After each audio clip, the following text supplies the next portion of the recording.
그리스도인에게 쫓아오는 평강이 무엇인가? 우리가 평강 생각하면 평화, 피스 이렇게 생각을 합니다. 헬라어로는 이 평강이라는 단어가 에이레네라는 단어를 씁니다. 히브리 사람들은 인사말로 샬롬이라고 하는 말을 샬롬이라는 말 그대로는 평강이 너에게 있을지어다 그런 의미가 있습니다.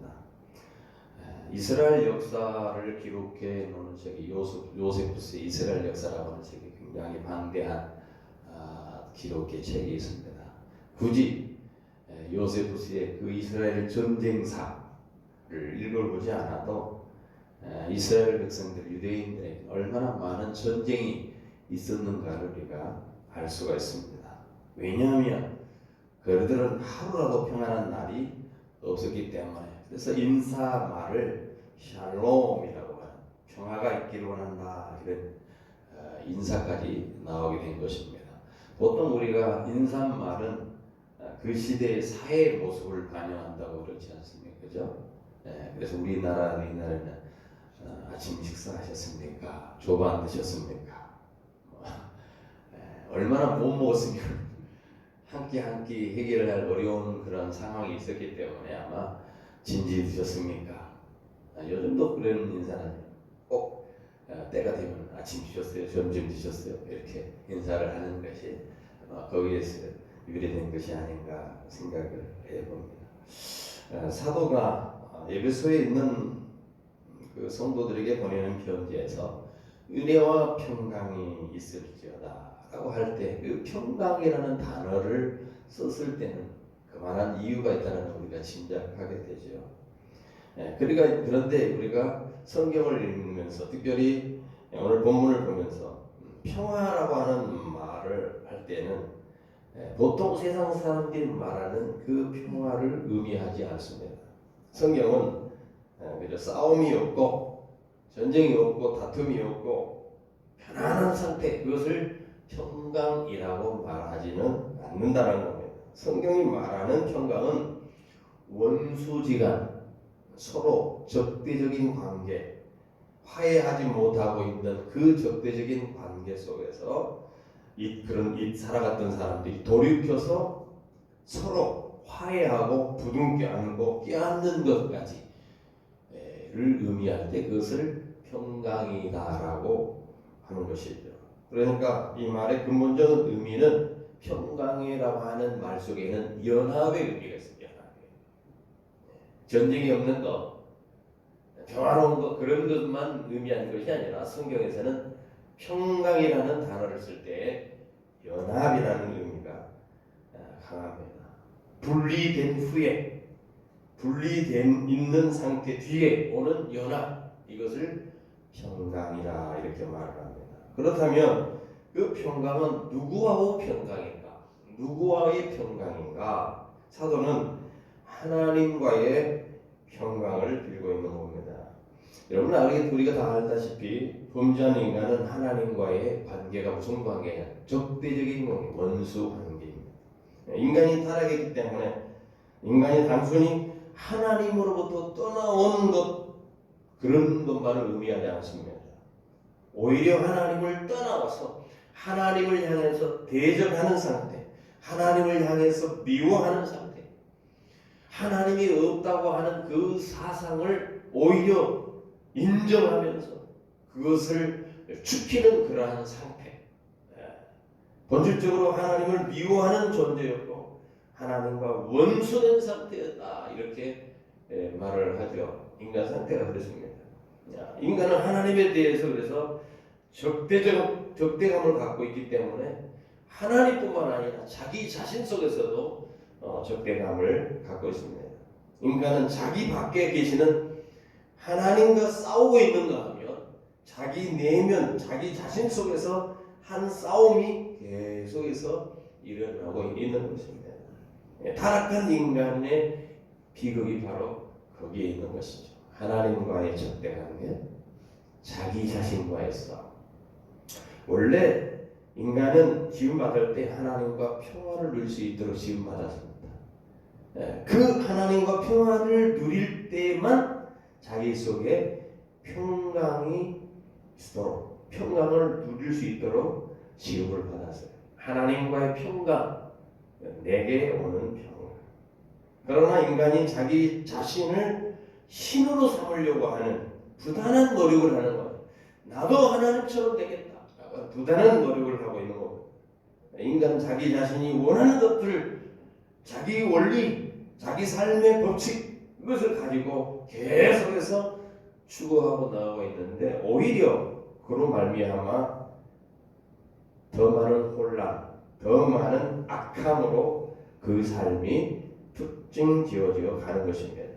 그래서 아까 우리 지사님들도 기도를 하셨지만, 죄는 자기 중심, 자기 위기적으로 살아가게 돼 있어요. 죄인이 가지고 있는 자기 중심이에요. 내가 결정하고 내가 한다. 이게 인간의 가장 하나님을 떠난 인간의 특징이죠. 그래서 그 속에는 진정한 평안을 알지 못합니다. 그래서 인간은 자기 자신을 하나님으로, 신으로 삼고 있기 때문에 어떤 것으로 교정되어지지 않아요. 받지 않으려고 합니다. 필요성을 느끼지 못합니다. 그래서 아담 이후에, 인류의 시조 아담 이후에 하나님과의 평강의 관계에 있을 수 있는 사람은 단 한 명도 없게 되었다라고 하는 것이죠. 그런데 오늘 지금 사도는 어떤 한 무리에게 하나님과 화해해야만 주어지는 하나님과의 평강을 빌고 있는 거예요. 너에게 평강이 있을지어다. 여러분, 성경의 기록자가 누굽니까? 우리가 이제 인간적인 기록적으로 사도들이 기록하고 선지자들이 기록했던 말을 하지만, 이 성경은 우리가 하나님이 기록했다고, 그렇게 영감으로 기록했다고 그래요. 하나님이 저자입니다. 그러면 지금 평강을 빌고 있는 분이 서신서를 쓰고 있는 사도 바울이 아니라 곧 하나님이 평강을 빌고 있는 거나 다름이 없다라는 겁니다. 그 평강이 어떻게 오겠느냐? 성경은 오늘 본문에서 짧게 두 구절에서 예수 그리스도로 말미암아 온다 이렇게 말하고 있습니다. 잘 보시면 짧은 두 줄 예수 그리스도라고 하는 말이 세 번씩이나 나오죠. 사도인 자신도 예수 그리스도로 말미암아 사도가 되었고, 성도들도 예수 그리스도 안에서 성도가 되었고, 그들에게 주어진 것들도 다 예수 그리스도로 말미암아 주어진 것들이다라고 말을 하면서, 바울은 예수님께서 하신 일이 무엇인지를 정확하게 이해했던 것 같아요. 예수님께서 이 땅에 오셔서 하시는 일이 뭐였느냐? 저주받아 죽음 마땅한 그런 인간들에게 은혜와 평강을 빌고 있는 거죠. 여러분, 예수 그리스도라는 단어가 담고 있는 의미를 여러분 이해하십니까? 예수 그리스도라고 하는 단어 안에는 그분이 구약에서 약속하신 메시아이다. 하나님께서 메시아를 통해서 우리에게 주시고자 하는 그 약속하신 그 평강이 예수 그리스도로 말미암아 우리에게 왔다라고 하는 신앙 고백이 담겨 있는 게 뭐냐? 예수 그리스도라고 하는 그 이름 속에 있는 의미입니다. 여러분, 히브리어로 메시아라고 하는 단어가 헬라어로는 그리스도라고 하는 단어이죠. 바울은 이 메시아 예수를 철저하게 인정한 그리스도인이었어요. 당시 예수를 메시아로 부르고 따르는 그런 사람은 유대교에서 출교를 당합니다. 어떻게 예수가 메시아냐? 유대인들은 예수님처럼 십자가에서 할 일 없이 죽어버린 그 나약한 목수가 어떻게 힘센 메시아가 되겠느냐? 힘센 메시아는 따로 있다. 그렇게 비참하게 죽을 일이 없다라고 생각을 하는 거죠. 그런 상황에 사도 바울은 메시아를, 예수님을 메시아, 그리스도로 부르고 있습니다. 그리스도가 기독교인은 이 십자가에 죽으시고 장사니 사흘 만에서 부활하신 예수를 믿는 사람이에요. 이게 그리스도인이냐, 그리스도예요. 그런 자들에게 지금 무엇이 주어져 있다고 말을 하느냐? 예수 그리스도로 말미암아 평강이 오늘 본문에서는 은혜와 평강이라고 지난주에 은혜 뵙기 때문에 그런 사람의 은혜와 평강이 주어졌다라고 하는 거예요. 여러분에게 은혜와 평강이 있는 줄 믿습니다. 우리 에베소서 2장을 하고, 에베소서 2장에 보면은 14절 말씀부터 17절 말씀까지 한번 보겠습니다. 자, 평강이 어떻게 왔느냐? 무엇이 우리에게 주어졌느냐? 그리스도로 말미암은 평강이 무엇이냐? 14절부터 17절입니다. 같이 읽습니다. 그는 우리의 화평이신지라 둘로 하나를 만드사 원수된 것 곧 중간에 막힌 담을 자기 육체로 하시고 법정으로 된 계명의 율법을 폐하셨으니 이는 이 둘로 자기 안에서 한 세 사람을 지어 화평하게 하시고 또 십자가로 이 둘을 한 몸으로 하나님과 화목하게 하려 하심이라. 원수된 것을 십자가로 소멸하시고 또 오셔서 먼 데 있는 너에게 평안을 전하시고 가까운 데 있는 자에게 평안을 전하셨으니. 자, 이렇게 말 예수가 그 일을 평안을 가져왔다. 막힌 담을 허시고 원수된 것을 허시고 하나 되게 하시고 어떻게 했느냐? 육체로 이렇게 돼. 십자가에 죽으심으로 그것을 했다. 화목하게 만든 하나님과 원수 대적 관계에 있는 자들을 화목한 제물로 화목 제물로 이 일을 감당했다는 거예요. 그 평강이 하나님에 의해서 계획되어 있고 만들어졌고 우리에게 선물로 주어졌다 이 말이죠. 그래서 평강하니 마음속에 막 뜨거운 불덩이로 어떤 큰 이적으로 나타나는 그런 걸로 생각을 하려고 하는데 그런 거 아니에요. 평강이 주어졌다. 믿으십니까? 네. 성경 예레미야서 한번 찾아요. 예레미야서 14장을 한번 가서 찾아봅시다. 구약 성경 예레미야서 14장. 이사야서 다음에 이사야서 다음에 예레미야서 14장 13절부터 14절에 있는 말씀까지 13절 14절 1073쪽입니다. 예레미야서 14장 13절 14절 같이 읽습니다. 이에 내가 말하되 슬프도소이다. 주 여호와여 보시옵소서. 선지자들이 그들에게 이르기를 너희가 칼을 보지 아니하겠고 기근은 너에게 이르지 아니할 것이라. 내가 이곳에서 너에게 확실한 평강을 주리라 하나이다. 여호와께서 내게 이르시되 선지자들이 내 이름으로 거짓 예언을 하도다. 나는 그들을 보내지 아니하였고 그들에게 명하거니와 명령하거나 이르지 아니하였거늘 그들이 거짓 계시와 점술과 헛된 것과 자기 마음의 거짓으로 너에게 예언하는도다. 자, 주님께서 말하는 평강이 있는데 우리에게 선물을 줬는데 세상도 평강을 얘기한다는 거예요. 근데 그 평강은 뭐냐? 가짜 선지자들이 계속해서 이스라엘에 계속해서 범죄를 하고 나쁜 짓을 하고 있고 하나님을 거역하고 있는데 그들에게 뭐라고 얘기하냐면은 너희가 성전에서 제사를 지내고 있고 여호와를 섬기는 그 행위를 하고 있으므로 하나님께서 확실히 너희에게 평강을 줄 것이다. 이렇게 가짜 선지자들이 말을 하고 있더라는 거예요. 그런데 하나님께서 직접 말씀하시죠. 나는 그런 애들을 본 적이 없다. 거짓 선지자들이 내 이름으로 거짓 예언을 하고 있다. 이렇게 말을 하고 있는 겁니다. 여러분 여전히 범죄하고 있는데 여전히 하나님의 은혜를 구하기보다 자기 자신들의 행위로 하나님의 힘을 이용하려고 하는데 그들이 주님 앞에 오면 거짓 주님 하나님이 오시면 그는 저주바다에 죽어야 마땅할 인간인데 선자들이 뭐라고 얘기하냐면 아니야 너희도 평안할 거야 괜찮아 이렇게 위로를 하고 있는 거예요. 여러분 신약에 보면 바리새인들이 나오잖아요. 바리새인들이 율법을 잘 지키고 있었으므로 메시아가 오면 자기들을 칭찬해 줄 것이다 그렇게 생각을 했습니다. 그리고 자기들만 구원해 줄 것이다 하고 그렇게 믿고 그렇게 가르쳤던 사람들이에요. 그런데 실상은 어땠습니까? 바리새인들이 이 독사의 자식들이라고 하는 그런 소리를 듣지 않습니까? 얼마나 잘못됐습니까? 지금은 어떻습니까? 지금도 마찬가지예요.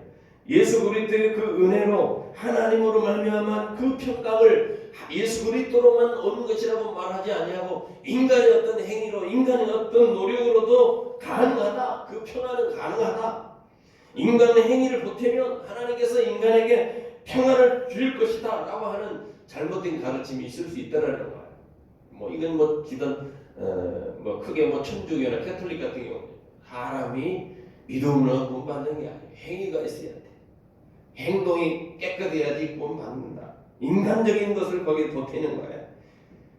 그렇게 해서 평안이 올 수 있다라고 말하지만 그건 아니라는 거예요. 전적으로 하나님의 주권적인 은혜 안에 선물로 주어진 것이 바로 평안이라는 사실입니다.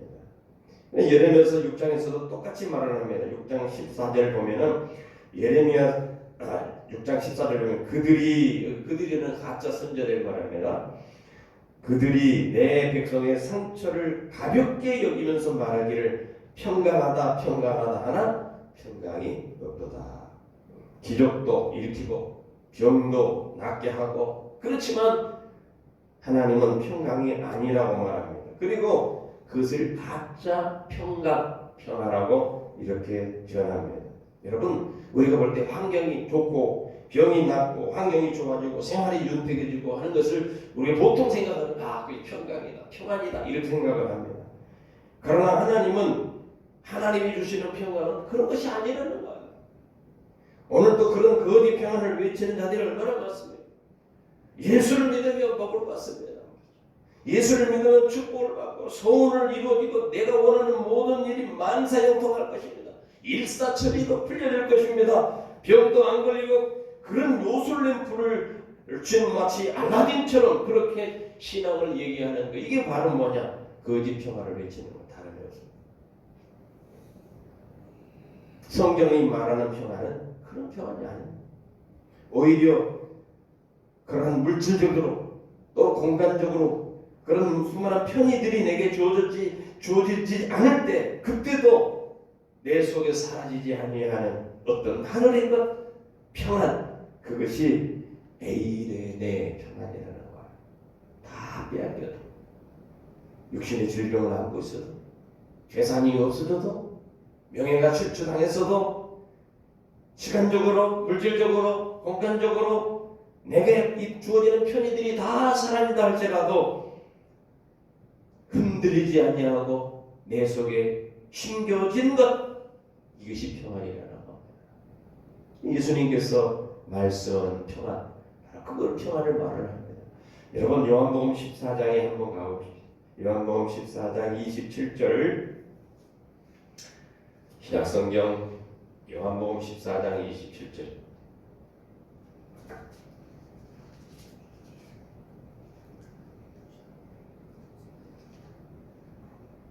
27절 173쪽 읽습니다. 27절 말씀 시작. 평안을 너희에게 비추노니 곧 나의 평안을 너희에게 주노라. 내가 너희에게 주는 평안은 주는 것은 세상이 주는 것 같이 아니하니라. 너희는 마음에 근심하지도 말고 두려워하지도 말라. 세상이 주는 것과 다르다는 거예요.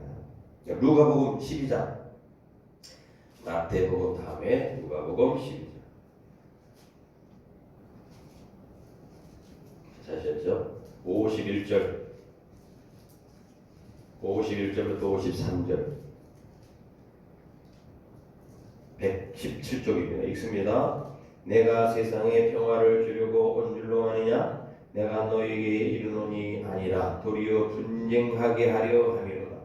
이후부터 한 집에 5사람이 있어 분쟁하되 셋이 둘과 둘이 셋과 하리니 아버지가 아들과 아들이 아버지와 어머니가 딸과 딸이 어머니와 시어머니가 며느리와 며느리가 시어머니와 분쟁하리라 하시니라. 자 여기 잘 보세요. 예수로 말미암아 주어지는 평강은 아무 일 없니 조용한 평화가 아니라는 거예요. 그죠? 예수 믿으면 뭐가 생긴다고요? 분쟁이 생긴다. 싸움이 생긴다. 왜 싸움이 생깁니까? 예수님 때문에 친한 친구들이 떠나가고요. 예수님 때문에 가족 사이에 분열이 일어납니다. 예수님 때문에 세상 사람들과 어울리지 못합니다. 예수님 때문에 예수 믿는다는 이유로 신자라는 이유로 우리가 세상과 평안을 못할 때가 있다는 거야. 우리가 이 땅에서 누리는 평강은 전쟁을 통과한다. 싸움을 통과한다. 믿음 때문에, 신앙 때문에. 예수님이 말씀하신 겁니다. 예수님 때문에 손해보고 예수님 때문에 고난당하고 예수님 때문에 멸시당하는 것이 평강이 임한 그리스도인의 삶이라고 하는 거예요. 얼마나 다릅니까? 그렇게 당하면서도 예수로 말미암아 그 마음속에 있는 평강, 기쁘고 잔잔하기만 한 그 상태를 유지하는 것, 많은 시련이 다가오고 아픔이 다가오고 상처가 다가오고 싸움이 일어나고 분쟁이 일어나지만 그럼에도 불구하고 마음은 예수로 말미암아 기쁘고 마음속에 큰 파도가 없이 잔잔하다. 이게 주님이 말하는 평강입니다. 그 평강은 세상 사람들이 이해할 수 없습니다. 네, 그래서 예수님도 이 세상이 주는 것과 같이 아니하니 이 세상 사람들이 받아들이지 않는 평강입니다. 그래서 그 평강은 선물로밖에 은혜로밖에 주어질 수 없는 것이라는 거예요. 은혜로, 그죠? 은혜와 평강이 너에게 있을지어다. 하나님이 왜냐하면 세상이 갖고 있는 것은 전부 물질적인 것, 전부 공간적인 것, 전부 제한적인 거예요. 진료밖에 없는 것. 그러나 하나님의 평강은 그런 것이 아니라는 거예요. 제한적이거나 물질적인 거나 공간적인 거나 그게 갇혀 있는 것이 아니라 지금 옥에 있어도 지금 사도 바울이 옥중서신 옥에서 지금 쓰고 있고 옥에 있는데 너에게 평강이 있을지어다. 이게 말하기 쉽습니까? 사람들이 생각할 때 너 옥에서는 나와라 이렇게 생각했어요. 따라서 참된 평강, 참된 평화는 이 세상의 것들을 재료로 해서 되어진 것이 아니라 하늘의 것을 지금 근간으로 해서 되어진 것이다. 하나님의 것으로 만드신 것이다. 하나님, 그래서 오늘 본문은 하나님 우리 아버지와 주 예수 그리스도로부터 조차 은혜와 평강이 너에게 줄. 하나님으로부터 와야 돼. 예수로부터 와야 돼. 예수 그리스도의 그 사역을 통해서 와야 되는 것이다. 이게 평강이에요. 하나님이 주신 선물이라는 겁니다. 이게 진리라는 겁니다. 하나님께서 뚫고 들어오셔서 우리 마음속에 새겨버리는 거예요. 새겨버리는 거예요. 우리는 도저히 어떻게 할 수 없어. 해결할 수 없어. 방법이 없지만 하나님 내 속에 아예 뚫고 들어오셔서 은혜로 내 속에 집어넣어버리는 거예요. 세상이 요동쳐도 흔들리지 아니하는 그 단단함을 내 속에 집어넣는 거예요. 그 평강을 집어넣는 겁니다. 요한복음 서론에 보면은 요한복음의 서론 내용이 뭡니까? 빛이 왔지만 세상이 그 빛을 알아보지 못했다. 세리 요한이 빛에 대해서 설명하러 왔습니다. 그처럼 평강은 죄인들이 아무도 받아들이지 못했어. 예수님이 그 점에 대해서 명확하게 말합니다. 내가 왔지만 죄인들이 나를 받아들이지 않는다. 누가복음 19장 한번 찾아봐요. 누가복음 19장 128쪽에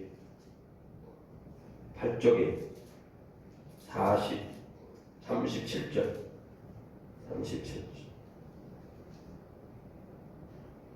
37절부터 42절까지 같이 한번 읽어봅니다. 129쪽입니다. 누가복음 19장 37절부터 42절 같이 있습니다. 37절부터 이미 감난산 내리막길에 가까이 오심에 제자의 온 무리가 자기들이 본 바 모든 능한 일로 인하여 기뻐하며 큰 소리로 하나님을 찬양하여 이르되 찬송하리로다 주의 이름으로 오시는 왕이여 하늘에는 평하여 땅에 가장 높은 곳에는 영광이로나니 무리 중 어떤 바리새인들이 말하되 선생님이여 당신의 제자들을 책망하소서 하거늘 대답하여 이르시되 내가 너희에게 말하니 만일 이 사람들이 침묵하면 돌들이 소리 지르리라 하시니라. 가까이 오사 성을 보시고 우시며 이르시되 너도 오늘 평화에 관한 일을 알았더라면 좋았을 뻔하였거니와 지금 내 눈에 숨겼도다. 나와서 평화를 얘기하고 예수님 하지만은 아직까지 눈이 숨겼어. 보지 못하고 있는 겁니다. 평화에 대해서 예수님께서 얘기를 예루살렘을 향해서 눈물을 흘리면서 죄인들이 그 평강을 원하지도 알아보지도 못하고 있는 것에 대해서 안타까워하는 거야. 내가 지금 평강을 가져왔, 그 평화를 주러 왔는데 하나님과 나 인간 사이에 그 담을, 죄악의 담을 헐 그런 자로 내가 왔는데 어떻게 알아보지 못하느냐. 죄인들은 복음을 받아들이지 않고 관심도 없기 때문에 복음서에서 아이로 예수님께서 오히려 비유로 씨 뿌리는 자의 비유를 그렇게 말씀하셨어요. 길가에 또는 돌짝밭에 가시버들 밭에 좋은 땅에 복음의 씨가 떨어져도 결실을 맺는 것은 좋은 밭뿐이다. 돌짝밭에 뿌려지고 길가밭에 뿌려지고 가시떨기에 뿌려지지만 알아보지 못하고 다 의미했다. 좋은 밭에만 떨어진 것만이 진짜 열매를 맺게 되더라. 왜 예수님께서 이렇게 비유를 말씀하셨을까? 이유가 있지요. 마태복음 13장으로 넘어갑니다. 신약성경 마태복음 13장. 마태복음 13장은 예수님의 그 비유장이라고 하는 장입니다. 마태복음 13장 13절부터 17절에 있는 말씀을 보겠습니다. 13절부터 78쪽 78쪽 마태복음이지.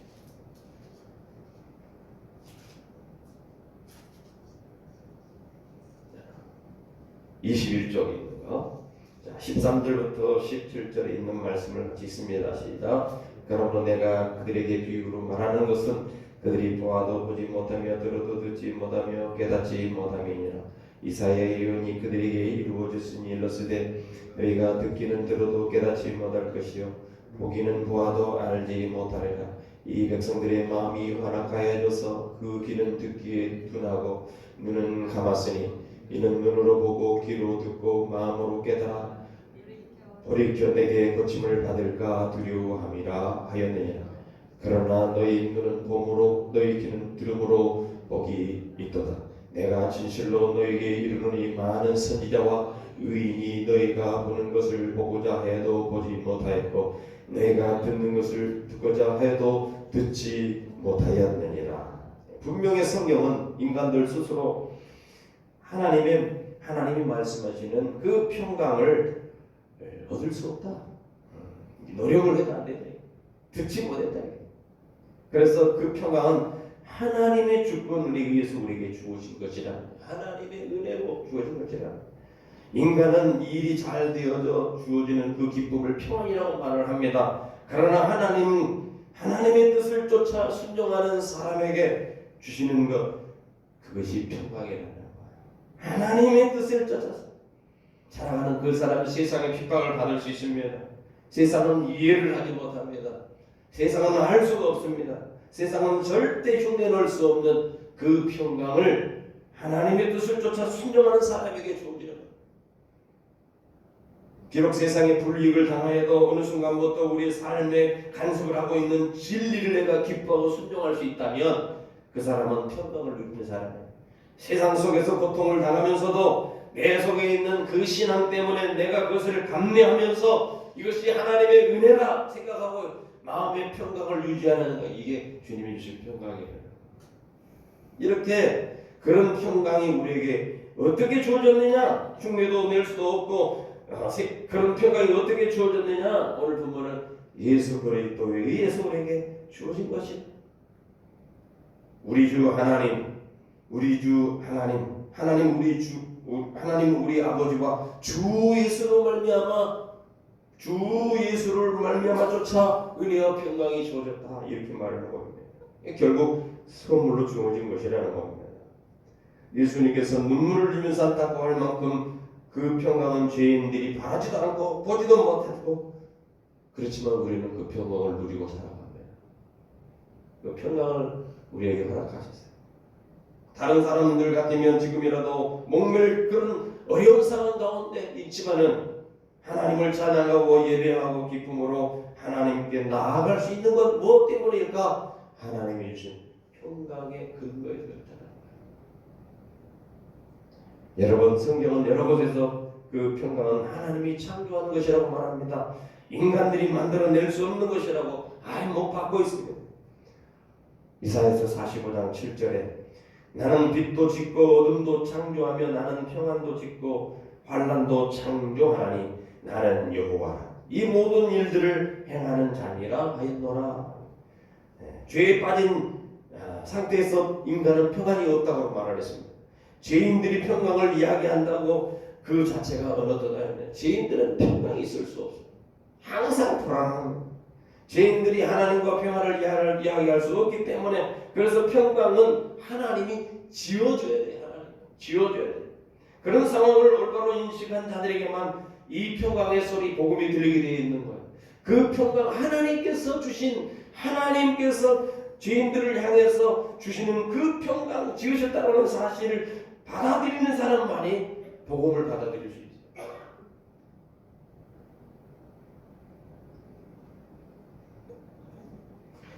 하나님이 이사야서 9장에서 약속을 했죠. 이사야서 9장 우리가 너무 잘 알고 있는 말씀 9장 6절의 말씀을 한번 보죠. 약성서 이사야서 9장 6절에 보니까 평강에 대해서 우리가 성탄절 때 이 성구를 많이 우리가 보고 있는데 이사야서 9장 6절 같이 한번 읽습니다. 시작. 이는 한 아이가 우리에게 낳고 한 아들을 우리에게 주신 바 되었는데 그의 어깨는 정사를 메었고 그의 이름은 기묘자라 모사라 전능하신 하나님이라 용존하시는 아버지라 평강의 왕이라 할 것입니다. 한 아이가 태어났는데 이름이 뭐라고요? 평강의 왕이다. 그 아이로 말미암아 평강이 더함이 무궁할 것이다. 무궁할 것이다. 평강이 없는 세상에 평강을 주시는 방법 한 아이를 통해서 그렇게 하셨다. 성경이 계속해서 약속하고 있습니다. 스가랴서 9장 스가랴서 구약 성경 스가랴서 9장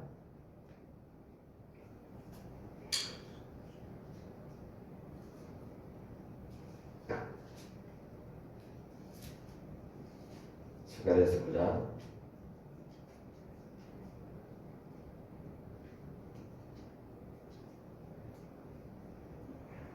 9절부터 10절 같이 읽습니다. 시온에 따라 크게 기뻐할지어다. 예루살렘에 따라 즐거이 부를지어다. 보라 내 왕이 내게 임하시나니 그는 공의로우시며 구원을 베푸며 겸손하여서 나귀를 타시니 나귀의 작은 것 곧 나귀의 새끼니라.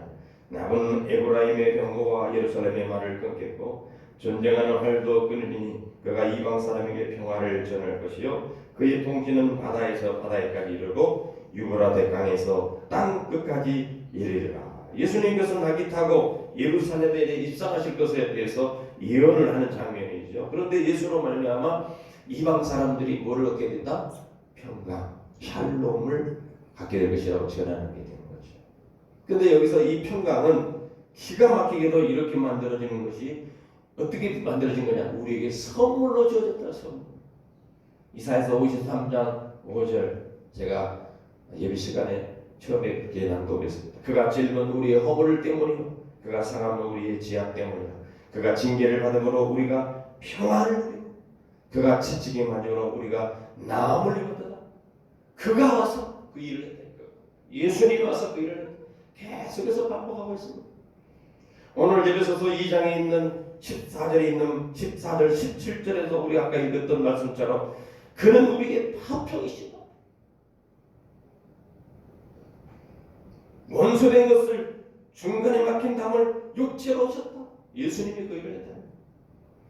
우리에게 선물로 주어진 이 평강은 예수 그리스도의 순환과 그의 권한 정점에서 십자가로 말미암아 하나님께서 그 백성들에게 전하신 것이다. 그가 찔림이 없으면 절대 평강이 우리에게 올 수 없었다. 그의 상함이 없었다면 절대 우리가 죄에서 해방될 일이 없었고 그 평강이 우리에게 이룰 수 없었다. 평강은 바로 십자가로 말미암은 것이다라는 것이죠. 그래서 우리 죄인들의 삶을 뚫고 들어온 그 십자가로 말미암아 우리의 삶에 평강이 넘치게 되었다. 오늘 아시다시피 이 에베소서는 옥중서신입니다. 감옥에서 썼어요. 감옥에서. 그런데 그 더럽고 불편한 감옥에도 사도 바울이 뭐라고 얘기해요? 평강이 너에게 있었지. 그래서 감옥에 있는 바울이 에베소 성도들이 성도에게 자신이 누리고 있는 이 평강이 있기를 원한다. 내가 누리고 있는 이 평강이 너에게 있기를 원한다. 이렇게 편지를 쓰고 있는. 보통 사람 같으면 야 내가 감옥에서 좀 나갔으면 좋겠다. 빨리 좀 해결해봐. 이렇게 했을 텐데 오히려 감옥에 있는 사람이 뭐라고 말합니까? 평강이 내 있기를 원한다. 이 바울과 실라는 옥에 빌립보 옥에 갇혔을 때 뭐랬습니까? 하나님을 찬양했어요. 기도했어요. 이게 어디서 나온 건가? 하나님이 주신 평강. 상황과 환경을 떠나 하나님이 주신 평강. 여러분 이해가 가십니까? 성경이 말하는 평강의 의미가 조금 더 명확해지셨습니까? 하나님께서 오늘 본문을 통해서 우리에게 그 평강을 말씀하고 있습니다. 저주받아 정말로 죽을 수밖에 없는 사람들, 그래서 하나님과 원수지간의 관계, 하나님을 향해서 죄로 말미암아 돌격하고 있는 이 인간을, 그 인간을 향해서 하나님께서 아들을 내어주심으로 우리에게 평화를 제의하셨다는 거예요. 원수되었던 우리 성도가 십자가 예수 그리스도로 말미암아 하나님과 부둥켜 안고 평화를 이루는 존재들이 되었다라는 거예요. 거기서 오는 평강, 그 평화를 무엇과 바꿀 수 있겠습니까? 하나님은 그런 평강을 누리는 모든 그리스도인들에게 이렇게 부탁을 합니다. 너희들은 한 몸이다. 세상과 너희는 이제 반목하더라도 너희끼리는 평강을 누려야 된다. 너희 안에는 하나님의 평강이 있다. 하나님이 주는 평강이 있다. 세상에서 핍박을 받고 억에 갇히고 심한 고난을 당할지라도 아니다. 너희는 평강을 누려야 된다. 하늘의 평강이 너에게 있기 때문입니다. 골로새서 1장 2절에 똑같은 말씀합니다.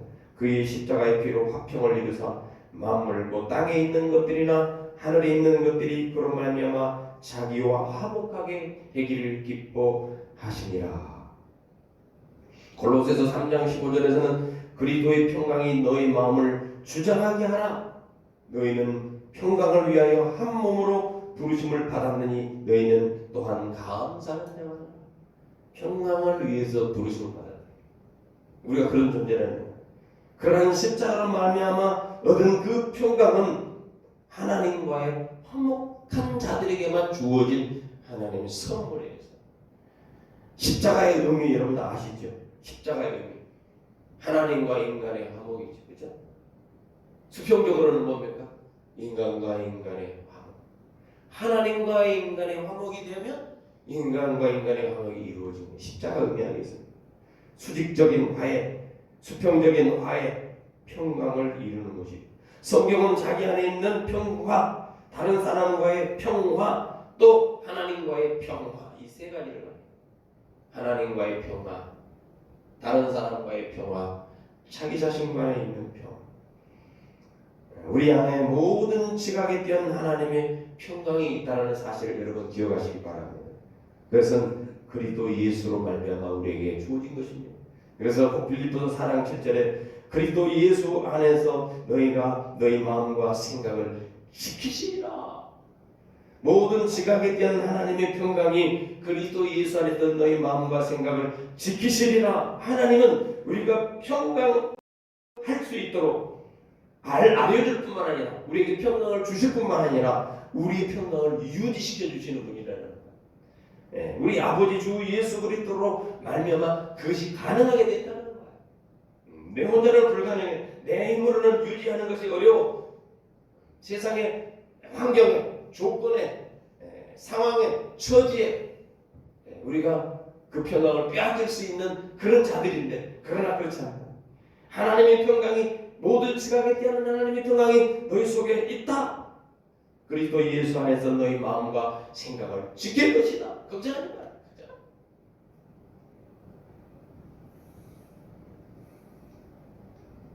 왜?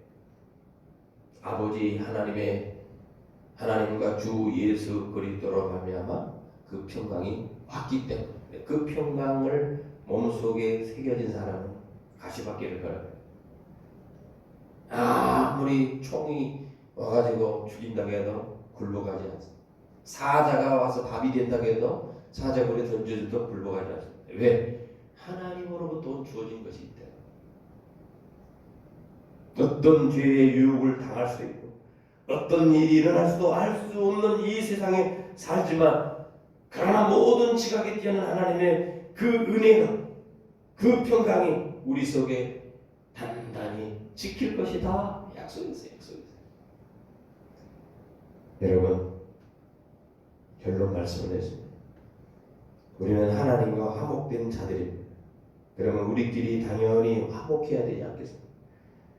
게다가 그 평강을 소유한 자들은 한 몸으로 부르심을 받았기 때문에 서로의 관계 속에서 평강이 나타나있어요. 지체들과 한 몸으로 된 그리스도인들, 우리 서로에게 평강을 빌어줘야 됩니다.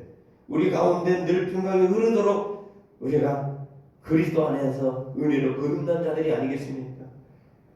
그 평강이 주어졌다면 우리 속에 어떤 것이 찾아와도 흔들리지 아니하는 든든함이 있습니다. 여러분에게 그런 평강이 있다는 사실 알고 누리시고 그 평강을 나누는 복된 성도들 되어지기를 소원합니다.